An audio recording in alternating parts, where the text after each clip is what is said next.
So I'm going to mention this again. It is Manifest Monday, so definitely take a quick second to acknowledge what it is that you're bringing into your life, that you're declaring to come into your life, that you're asking the universe and being grateful for to come into your life this week, and send it some loving, positive energy. Now, as I was mentioning before, hi Charlotte, hi Reagan, as I was mentioning it before, my throat feels a little like bleh, like my voice doesn't feel so good, and so I'm actually burning a throat chakra candle. It's kind of led to burn my candle of communicate today, but I was actually not going to go on live initially because I was like, I'm kind of feeling uninspired, like I have so much other shit going on right now, like maybe I can work on those things or whatever. And then I'm like, but I love going on live, so I was just feeling uninspired. I was like, I know there's topic requests, but I have to feel the topic in order to be my best self when I show up in front of you guys. Like, I don't want to just sit here and be like, blah, blah, blah, blah, blah, blah, but I want to actually like infuse it with energy. So today's topic is going to be on how I view, inspiration, because I view inspiration in, kind of from like a spiritual lens, and then kind of what I do when I'm feeling uninspired, okay? So basically, how I view inspiration. Okay, so especially those of you who are entrepreneurs and you guys really rely on your inspiration to bring in those amazing ideas to put into your business, or maybe you rely on amazing ideas to put into your work, like at your job, and so you really rely on these good ideas to constantly come in, right? And sometimes I know that, especially when I don't have inspiration, or I just kind of feel blah towards my ideas or towards my business, I know that I get into judgment mode, and I get very, very judgy with myself and with other people. And that's when I get jealous of other people, that they're having all these great ideas and none of the ideas are coming to me. And so my first tip is just to release all the judgment. Just know that even the most highly inspired people that you look up to have ebbs and flows, right? So you might look at Tony Robbins, for instance, or whoever else you look up to, and think that they're constantly playing up here. They're always inspired, always bringing amazing ideas into the world, always helping other people, blah, blah, blah, blah, but they really are not. Like, we're human beings, and so we have low points. So the first thing is, my affirmation for you guys today, I wrote it on a pink sticky note, is it's okay for me to take a break. It is safe for me to feel uninspired, and that's okay. And so when I'm particularly feeling uninspired, what I do is I give myself an excuse to do all the dumb, mindless stuff that I always want to do, right? A lot of us in here, we work so hard. Like, we're always, especially the group that I've attracted, the people that I've attracted into this group, like, we're really hardworking people. We're always working on ourselves. We're always trying to discover that next big thing. We're always trying to help people. Like, we have kids, we have jobs, we have businesses, we have all these things. And so, we don't give ourselves a chance to kind of veg out on the couch and just kind of chill and surf the internet and read a book. And so when I'm feeling uninspired, Reagan, I love your group, get live, so watch. Hold on. I've not been live in my group for a month now. Don't know what's been wrong with me. My intuition has been saying no, and then freaking out, manifested this topic. Yeah, Reagan, and that's okay, and I'll explain why and how I see inspiration, okay? So I'm a big believer that you shouldn't really act unless you've been inspired to act, okay?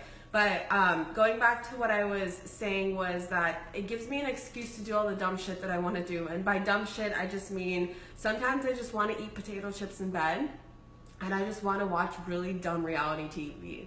Like, the reality TV shows do nothing to my life, but they give me that like happiness, that like I'm gonna turn my brain off and just chill out. And whenever I'm feeling uninspired in my business, I give myself the opportunity to watch as many dumb movies and videos and all this stuff as possible. I give myself an excuse to go hiking. I give myself an excuse to just sit and people watch outside and just do mindless things, because our mind is always on and it gets really exhausted.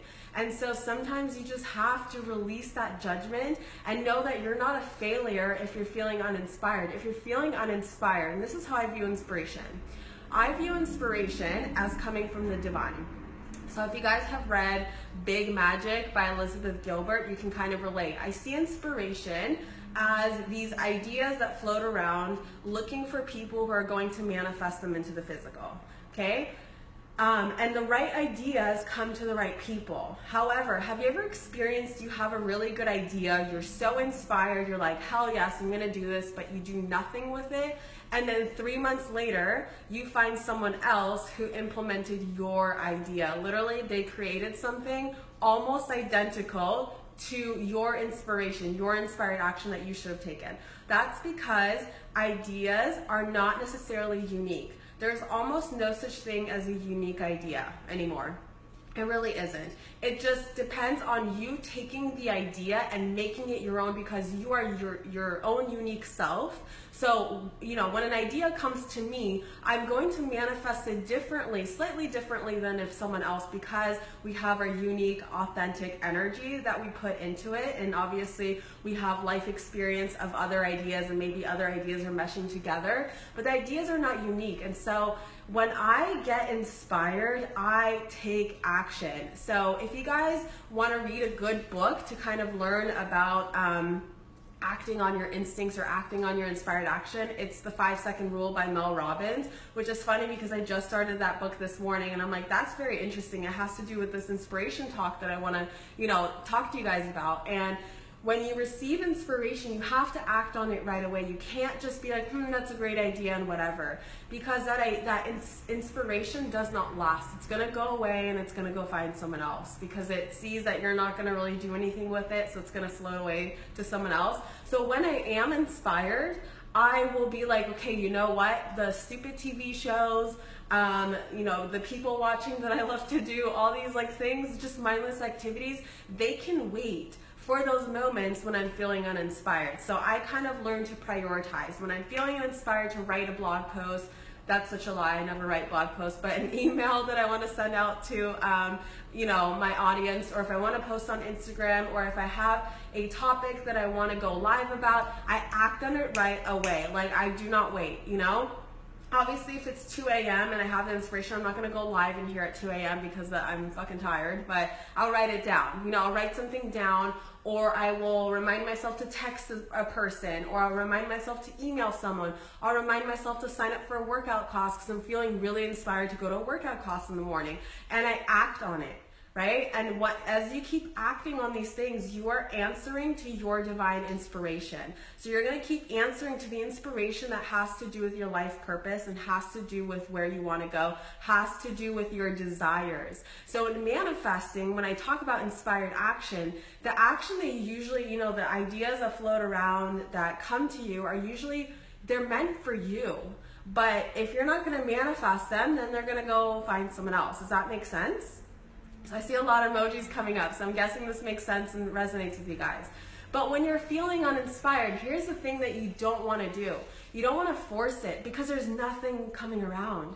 There are no, you know, ideas floating around you. There's no inspiration floating around you. So what the hell are you going to do with it? There's nothing to do.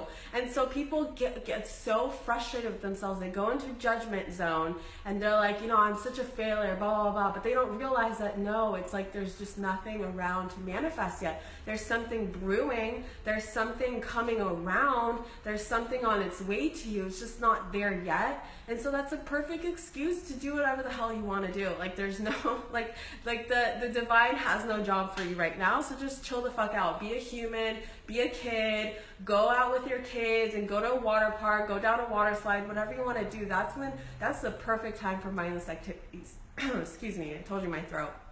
And so for me, my escape is always like, I don't know, Kardashians, watching the Kardashians, or just something really, really stupid where I don't have to focus on anything else. And then another thing is that when I do enough of the mindless activities, I actually find my inspiration again. And not by finding my inspiration, it basically comes to me again. And once I feel it coming, I'm like, all right, time to put all this shit away and time to act on my inspiration. And that's what keeps me productive. So I have a lot of people coming to me and asking me, how are you so productive? How do you always get shit done? You're always like popping out these projects, like everything's always on time, like boom, boom, boom, boom, boom. And it literally has nothing to do with me sitting there forcing myself to do anything. It's because I answer each inspiration that comes and it has a momentum, right? So if you look at it as inspiration is kind of like muses floating around looking for people to manifest them into the physical. Well, if you're acting on your inspiration, and you can look at it as a universe being like, okay, this person's doing their job, and more is gonna come to them. So it's more like the inspiration has kind of a momentum. And Reagan says, like, I don't want to go live. And don't do it, because you're not going to show up. Your energy is just not going to be there when you're live if you're not feeling inspired to do it. So ask yourself, what are you feeling inspired? Maybe you're feeling inspired to instead write a couple posts. Maybe you're feeling inspired to write an ebook for your audience. Maybe you're feeling inspired to just start a thread and have other people do the talking. And maybe through other people doing the talking, like sometimes I just want to see what you guys are grateful for, because I'm out of ideas and I want to increase my gratitude list. It has nothing to do with anything but that sometimes. And sometimes I want to hear from you guys and I don't know what to talk about. And so I'm like, guys, what do you want to hear about? Because I'm feeling a little uninspired. And then I read the comments and something clicks, that idea comes back. It just clicks, it comes back, and I'm like, holy shit, it's a great idea. And then I act on it right away. So that's kind of the cycle of inspiration. That is my inspiration cycle. And the worst thing you can do, again, I just want to mention, is forcing it. When you force your inspiration, you're working with nothing. You're working with no energy. And so the outcome is not going to be the same. If that makes sense. So this is a very, very short topic, and it's funny because once I was like, I'm feeling uninspired, and then the inspiration just hit me, like, just talk about being uninspired. So now I feel re-energized again, so that was really cool. And that's the thing, like, when you just release that judgment and allow it to flow, like, we are so against the flow sometimes as humans. If you look at it, if you look at nature and you see trees grow and grass grow and flowers bloom, they're never forcing anything. They're just in the flow, and they're always gonna grow, and there's always gonna be more, and there's always a cycle, and they're just chilling, right? They're just doing their thing. And as humans, we're always like butting heads, and we're always like judging ourselves and feeling like we're failures. And it's like, imagine if the grass outside that you see growing, like they're talking to each other like, oh, fuck you, like I feel like such a failure, why are you going faster than me? And it sounds like crazy, right? And we're part of nature, we're part of the cycle of nature. So you just have to understand that you have your own cycle. And then, sometimes some years might be a little bit slower, some years might be a little bit crazier. Like, I'm having one of the most inspired, crazy years of my life. Last year in the beginning, not so much. It was a lot slower. So you just have to accept your ebbs and flows and realize that if you are in an ebb, you're not a failure. You're still a success. All right, so that's pretty much all I had to say. I don't want to take up too much of your time. Yeah, stop resisting for sure. Get in the flow. If you guys have questions or topics that you want me to discuss for the rest of the week, I still have to go back to that one post I made that you guys went like ham on with topic requests. I'll definitely look at it, see which one speaks to me, and I will see you guys tomorrow. Bye.